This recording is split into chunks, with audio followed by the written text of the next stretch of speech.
আল্লাহ রাব্বুল আলামিন সূরাতুল আল ইমরানের মধ্যে ঘোষণা করেন, ওয়ালতাকুম মিনকুম উম্মাতুন ইয়াদউনা ইলাল খায়র ওয়া ইয়া'মুরুনা বিল মা'রুফ ওয়া ইয়ানহাউনা আনিল মুনকার ওয়া উলাইকা হুমুল মুফলিহুন। আল্লাহ রাব্বুল আলামিন ডেকে বলে, হে মানব জাতি,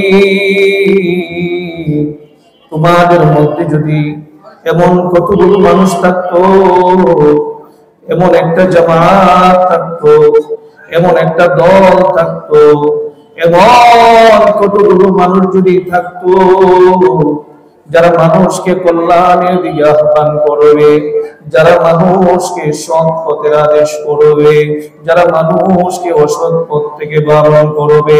এ মুসলমান, আল্লাহ রাব্বুল আলামিন উক্ত আয়াতে কারিমার মধ্যে তিনটা কর্মসূচির কথা বলেছেন। আওয়াজ দিয়ে বলেন, কয়টা?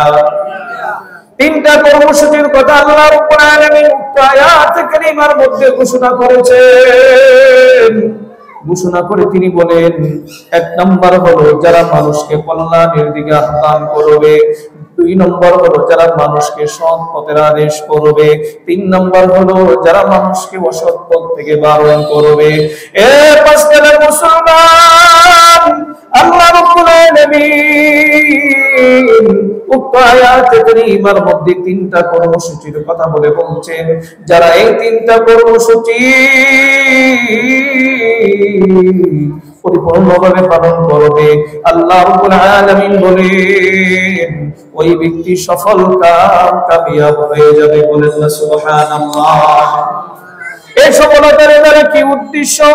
মুফাসসিরিনে কেরাম বলেন এই সফলতার দ্বারা উদ্দেশ্য হয়েছে দুনিয়ার মধ্যে সে গাড়ি বাড়ির মালিক নাও হতে পারে, দালান কোঠার মালিক নাও হতে পারে, ব্যাংক ব্যালেন্সের মালিক না হতে পারে, কিন্তু দুনিয়ার জিন্দেগিতে সে সুখে শান্তিতে জীবন যাপন করতে পারবে। বলেন না সুবহানাল্লাহ। শুধু তাই নয়, যারা এই তিনটা কর্মসূচি পালন করবে, আল্লাহ তাআলা তাদের মৃত্যুকে সহজ করে দিবেন, কবরের আযাব আল্লাহ তাআলা সহজ করে দিবেন, হাসরের ময়দান তার জন্য সহজ করে দিবেন, বিনা হিসাবে আল্লাহর জান্নাতের মেহমান হয়ে যাবে। বলেন না সুবহানাল্লাহ। কর্মসূচি কয়টা? তিনটা। তিনটা কর্মসূচি পালন করলে সে সফল কামিয়াব। কে বলেছে? আরো যদি বলেন, কে? আল্লাহ। আমরা তো মনে করি সফলতা কামিয়াবি টাকা পয়সার মধ্যে, গাড়ি বাড়ি বানানোর মধ্যে, ব্যাংক ব্যালেন্স করার মধ্যে। আল্লাহ বলছেন না, সফলতা কামিয়াবি গাড়ি বাড়ি করার মধ্যে নয়, ব্যাংক ব্যালেন্স করার মধ্যে নয়, আল্লাহর হুকুম মানা, রাসূলের তরিকা অনুযায়ী জীবন যাপন করার নাম হলো সফলতা। কথা বলেন ঠিক কি? বাংলার জমিনে বহু মানুষ আছে, গাড়ি বাড়ির অভাব নাই, দালান কোঠার অভাব নাই, ব্যাংক ব্যালেন্সের অভাব নাই, আছে না নাই? খোঁজ খবর নিয়ে দেখেন, তার চাইতে বড় অশান্তিতে অসুখে দুনিয়ার মধ্যে দ্বিতীয় জন নাই। যার গাড়ি বাড়ি বেশি, যার পাওয়ার বেশি, যার ক্ষমতা বেশি, যার ব্যাংক ব্যালেন্স বেশি, সে সবচেয়ে বেশি পেরেশানিতে আছে। কথা না ঠিক কি? আমাদের দেশে বহু পাওয়ারফুল ক্ষমতাশীল লোক ছিল না? আর কত বড় ছিল না? এত ক্ষমতা, এত পাওয়ার, এত টাকা পয়সা, এত দ্বন্দ্ব, সব টাকা সত্য লেজ গুলিয়ে বাংলার জমিতে পালাতে বাধ্য হয়েছে। কথা ঠিক কি না? এই জন্য গাড়ি বাড়ি ব্যাংক ব্যালেন্স দালান কোঠার মধ্যে সফলতা নাই। সফলতা হচ্ছে আল্লাহর হুকুম মানা, রাসূলের তরিকায় নিজের জীবনকে পরিচালনা করা। কথা বলেন ঠিক কি না? এ মুসলমান ইমানদার, এ পর্দার মা, এটা কোনো ভালো করে বুঝবেন। আল্লাহ রাব্বুল আলামিন উক্ত আয়াতে কারিমার মধ্যে তিনটা কর্মসূচির কথা বলেছেন। যারা মানুষকে কল্যাণের দিকে আহ্বান করবে, যারা মানুষকে সৎ পথের আদেশ করবে, যারা মানুষকে অসৎ পথ থেকে বারণ করবে, এই তিনটা কর্মসূচি যারা পালন করবে রে ভাই, আল্লাহ রাব্বুল আলামিন নিজে বলেন সে ব্যক্তি সফল কামিয়াব হয়ে যাবে। বলেন না সুবহানাল্লাহ। এ মুসলমান, এক নম্বর হলো মানুষকে কল্যাণের দিকে আহ্বান করা। কল্যাণ দ্বারা কি বুঝে? এ মুসলমান, পৃথিবীর মধ্যে সবচাইতে কল্যাণকর কাজ হলো আল্লাহর গোলামি করা। কথা বল ঠিক কিনা? আল্লাহর গোলামের চাইতে দামি কাজ, আল্লাহর গোলামের চাইতে শ্রেষ্ঠ কাজ, আল্লাহর গোলামের চাইতে গুরুত্বপূর্ণ কাজ, আল্লাহর গোলামের চাইতে কল্যাণকর কাজ আসমানের নিচে জমিনের উপরে আর হতে পারে না। কথা বলেন ঠিক কিনা? এ মুসলমান, আল্লাহর গোলামের মধ্যে সবচাইতে দামি গোলামির নাম হলো নামাজ। কথা বলতে কিনা? নামাজের চাইতে গুরুত্বপূর্ণ ইবাদত মানুষের জন্য আর হতে পারে না। মানুষের উপর দৈনন্দিন যতগুলো ইবাদত আল্লাহ রাব্বুল আলামিনের পক্ষ থেকে আমাদের উপরে নির্ধারণ করা হয়েছে, যতগুলো ইবাদত আল্লাহর পক্ষ থেকে আমাদের উপর ন্যস্ত করা হয়েছে, তার মধ্যে দামি ইবাদতের নাম হলো নামাজ। নামাজ হলো এমন এক ইবাদত যে ইবাদতের মাধ্যমে বান্দার সাথে আল্লাহর সুসম্পর্ক গড়ে ওঠে। ঠিক কিনা? এমন এক ইবাদত যে ইবাদতের মাধ্যমে বান্দার সাথে আল্লাহর কানেকশন হয়, বান্দা আল্লাহর নিকটবর্তী হতে পারে। বান্দা নামাজ হলো এমন ইবাদত যে ইবাদতের মাধ্যমে বান্দার গোলামিয়ত সবচাইতে বেশি প্রকাশ পায়। ঠিক কিনা? জোরে বলেন। এ মুসলমান ইমানদার, ও যুবক ভাই, আমি কোরআন হাদিস রিসার্চ করে দেখেছি, নামাজ সম্পর্কে আল্লাহ রাব্বুল আলামিন যে পরিমাণ ঘোষণা করেছেন, যে পরিমাণ আয়াত কারিমা নাযিল করেছেন, অন্য কোন ইবাদতের জন্য আল্লাহ তাআলা এত আয়াত নাযিল করেন নাই। পবিত্র মহাগ্রন্থ আল কোরআনে প্রায় ৮০ থেকে ৮৬ জায়গার মধ্যে আল্লাহ বলেছেন ওয়াকিমুস সালাহ, আমার বান্দারা তোমরা নামাজ কায়েম করো। বলেন না সুবহানাল্লাহ। আল্লাহর নবী সাল্লাল্লাহু আলাইহি নবীর হাদিস আমি রিসার্চ করেছি, স্টাডি করেছি। আল্লাহর নবী সাল্লাল্লাহু আলাইহি নবী যেই পরিমাণ নামাজ সম্পর্কে হাদিস রেখে গেছে, অন্য কোন ইবাদতের জন্য আল্লাহর নবী সাল্লাল্লাহু আলাইহি নবী সেরকম হাদিস রেখে যান নাই। আমি হাদিসগুলো রেখে দিয়েছি। আল্লাহর নবী সব চাইতে যে ইবাদতের জন্য বেশি হাদিস রেখে গিয়েছেন, ওই ইবাদতের নাম হলো নামাজ। বলেন না সুবহানাল্লাহ। এ মুমিন মুসলমান, পৃথিবীর শুরু থেকে নিয়ে শেষ পর্যন্ত যত নবী রাসূলগণ এই জমিনের মধ্যে আগমন করেছেন, ভাই, প্রত্যেকটা নবী রাসূলের জীবনের শেষ মুহূর্ত একটাই বাণী ছিল, একটাই ওসিয়ত ছিল, একটাই নসিহত ছিল, আমার উম্মতেরা নামাজ কায়েম করো। বলেন না সুবহানাল্লাহ। আল্লাহর নবী সাল্লাল্লাহু আলাইহি নবী জীবনের অন্তিম মুহূর্তে কখনো হুঁশ, কখনো বেহুশ, এই করুণ মুহূর্তে আল্লাহর নবী তার সাহাবায়ে কেরামদেরকে দেখে বলেন নাই তুমি গাড়ি বানাও, তুমি বাড়ি বানাইও, তুমি ব্যাংক ব্যালেন্স তৈরি করিও, তুমি দুনিয়া উপার্জন করিও। এই ধরনের ওসিয়ত আর নসিহত রাসূল করিম সাল্লাল্লাহু আলাইহি ওয়াসাল্লাম বলেন নাই। তিনি জীবনের শেষ মুহূর্তে, অন্তিম মুহূর্তে একটাই ওসিয়ত করেছেন, আমার উম্মতেরা তোমরা নামাজ কায়েম করো। বলেন না সুবহানাল্লাহ। এই যে প্রত্যেকটা নবী রাসূলগণ তাদের জীবন দশায় সদা সর্বদা নামাজের কথা বলেছে, এমনকি মৃত্যুর পূর্ব মুহূর্ত নামাজের কথা বলেছেন। নামাজের গুরুত্ব কম হওয়ার কারণে না বেশি? আওয়াজ দিয়ে বলেন, কম না বেশি? বেশি হওয়ার কারণে।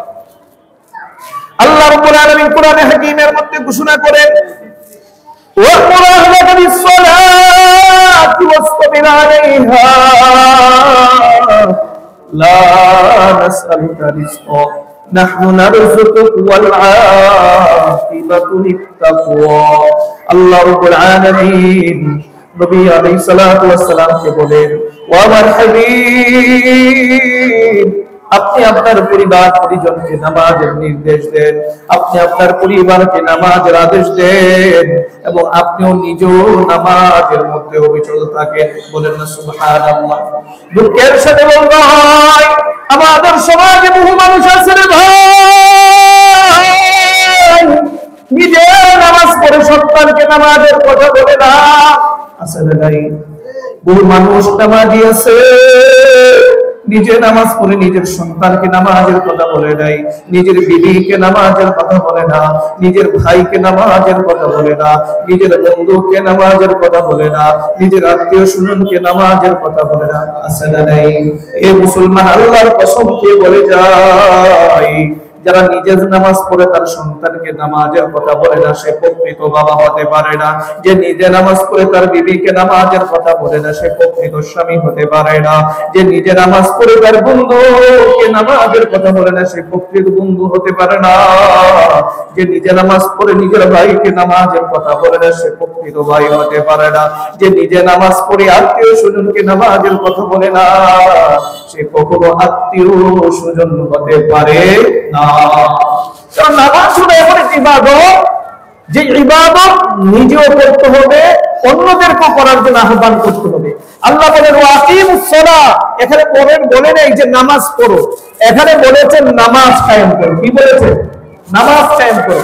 নামাজ কায়েম করার তার উদ্দেশ্য হচ্ছে নিজেও করতে হবে, নিজের পরিবার পরিজন আত্মীয় স্বজনকে নামাজের কথা বলতে হবে। কথা বলেন ঠিক কিনা? আল্লাহ তাআলা আমাদের সবাইকে নিজের 5 ওয়াক্ত নামাজ, নিজের পরিবার পরিজনকে 5 ওয়াক্ত নামাজ পড়ানোর দিকে তাকিদ করার, আহ্বান করার তৌফিক দান করবেন, আমিন। তো আল্লাহ তাআলা প্রথম আয়াতে কারিমার মধ্যে বলেছেন ইদউনা ইলাল খায়র, তোমরা কল্যাণের দিকে ডাকো। পৃথিবীর মধ্যে সবচেয়ে কল্যাণকর কাজ হলো আল্লাহর গোলামি করা। এর মধ্যে পৃথিবীর মধ্যে আরেকটা কাজের কথা বলি, যেটা কল্যাণকর কাজ, সেটা হলো আল্লাহর কোরআনের শিক্ষায় শিক্ষিত হও। বলেন না সুবহানাল্লাহ। আল্লাহর কোরআনের চাইতে দামি গ্রন্থ আসমানের নিচে জমিনের উপরে আল্লাহ তাআলা নাযিল করেছেন। আর জোরে বলেন করেছেন? করেন না? এত দামি এই শিক্ষা, এমন এক শিক্ষা যে শিখবে সেও দামি হবে, যে শিখাইবে সেও দামি হবে। বলেন না সুবহানাল্লাহ। ওয়ালান নবী সাল্লাল্লাহু আলাইহি ওয়াসাল্লাম, আল্লাহর নবী সাল্লাল্লাহু আলাইহি নবী বলেন খায়রুকুম মান তাআল্লামাল কুরআন ওয়া আল্লামা, ও পৃথিবীর মানুষ, ও আমার উম্মতরা শুনো, তোমাদের মধ্যে সর্বোত্তম হলো ওই ব্যক্তি যে কোরআন শিক্ষা করে এবং অন্যকে শিক্ষা দেয়। বলেন সুবহানাল্লাহ। আল্লাহ রাসূল বলেছেন তোমাদের মধ্যে হলে সেই ব্যক্তি সবচেয়ে উত্তম, সবচাইতে দামি, সবচাইতে ফজিলতপূর্ণ, যে ব্যক্তি নিজে কোরআন শিক্ষা করে এবং অন্যকে শিক্ষা দেয়। বলেন সুবহানাল্লাহ। কিন্তু দুঃখের সাথে বলতে হয়, আমাদের সমাজে কিছু মানুষ আছে কোরআনের শিক্ষায় শিক্ষিত হওয়াকে দামি মনে করে না। মাদ্রাসায় পড়ে কি হইব, মোল্লা বলে কি হইব, ভাত খেতে পারবো, তার কোনো সম্মান আছে, তার কোনো সুখ শান্তি আছে, এরকম বলতে বলে আছে না? এটা আগে অনেক বেশি বলতো, এখন কিছুটা কমছে। আগে বেশি বলতো, এখন কিছুটা কমছে। কারণ এখন মানুষ দেখে যারা দ্বীনের শিক্ষায় শিক্ষিত হয় তারাই দামি, তারাই দামি, তারাই সুখে আছে, শান্তিতে আছে। হয়তোবা তাদের বাহ্যিকভাবে ব্যাংক ব্যালেন্স, টাকা পয়সা, গাড়ি বাড়ি তেমনটা নাই, কিন্তু আসলে টাকা পয়সা বাড়ি গাড়ির মধ্যে মানুষ সুখে নাই। সুখ শান্তি হলো কোরআন অনুযায়ী আল্লাহর হুকুম মানা, রাসূলের তরিকায় চলা। আমি আগে বলেছি, কথা বলে ঠিক কি না? দেখবেন যারা মাদ্রাসায় পড়ে হাফেজ হয়েছে, আলেম হয়েছে, এদের দিকে তাকায় দেখবেন এরা কিন্তু পাঞ্জাবি ইস্তারি ছাড়া পড়ে না। কথা বলেন ঠিক কি না? এদের টাকা নাই, পয়সা নাই, মানুষ দেখলে তাদেরকে মোহাব্বত করে, ভালোবাসে। কথা বলেন ঠিক কি না? এদের গাড়ি বাড়ি নাই, ঠিক আছে, বাড়ি নাই, ঠিক আছে, ব্যাংক ব্যালেন্স নাই, ঠিক আছে, কিন্তু যতটুকু প্রয়োজন আল্লাহ তাদেরকে ততটুকু দেন এবং তার উপরে শুকর গুজার হওয়ার তৌফিক দেন কে? আল্লাহ। আপনার 1000 কোটি টাকার মালিক হইলেন, মালিক বানায়া দিল আল্লাহ তাআলা, কিন্তু অনেকে আছে কোটি কোটি টাকার মালিক, হুজুর পেরেশান দিতে আছে, টাকা পয়সা নাই, ইনকাম নাই, এই নাই, সেই নাই। তাহলে বোঝা যায় টাকা পয়সার মধ্যে সুখ শান্তি নয়, সুখ শান্তি আল্লাহর গোলামি করার মধ্যে। কথা বলেন ঠিক কি না? তো যারা মাদ্রাসায় পড়ে আলেম হয়, আল্লাহ তাআলা তাদেরকে দুনিয়াতে সুকুনের জিন্দেগি, শান্তির জিন্দেগি দান করে। যার যত বেশি টাকা পয়সা তার অশান্তি তত বেশি, তার পেরেশানি তত বেশি। আর যার টাকা পয়সা কম তার অশান্তিও কম, পেরেশানিও কম।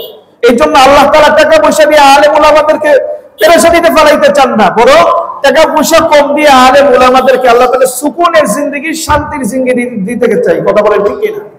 2 নম্বর হচ্ছে যারা কোরআনে হাফেজ আলেম হয় তাদের কি সম্মান কম না বেশি?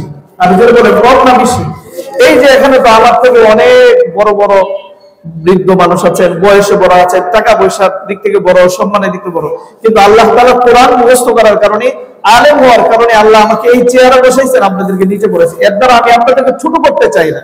এই যে আমি এখানে বসছি, এটা কোনো আমার ক্রেডিট না, এটা হচ্ছে কোরআনের বদৌলতে, কোরআনের বদৌলতে, কোরআনের জ্ঞান ঢুকানোর কারণে, কোরআনের আলেম হওয়ার কারণে, হাফেজ হওয়ার কারণে, এই জন্য আল্লাহ তাআলা আমাকে এই চেয়ারে বসাইছেন, আপনাদেরকে নিচে বসাইছেন।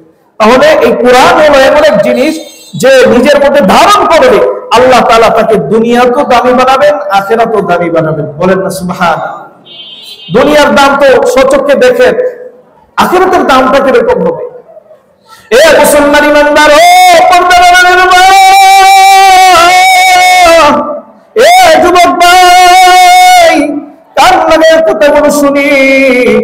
আল্লাহর নবী সাল্লাল্লাহু আলাইহি নবী বলেন, যারা কোরআনে হাফেজ হবে, আলেম হবে, হাসরের ময়দানে তাদেরকে আল্লাহর নবী লক্ষ্য করে বলবেন, ইউকালু সাহিবুল কুরআন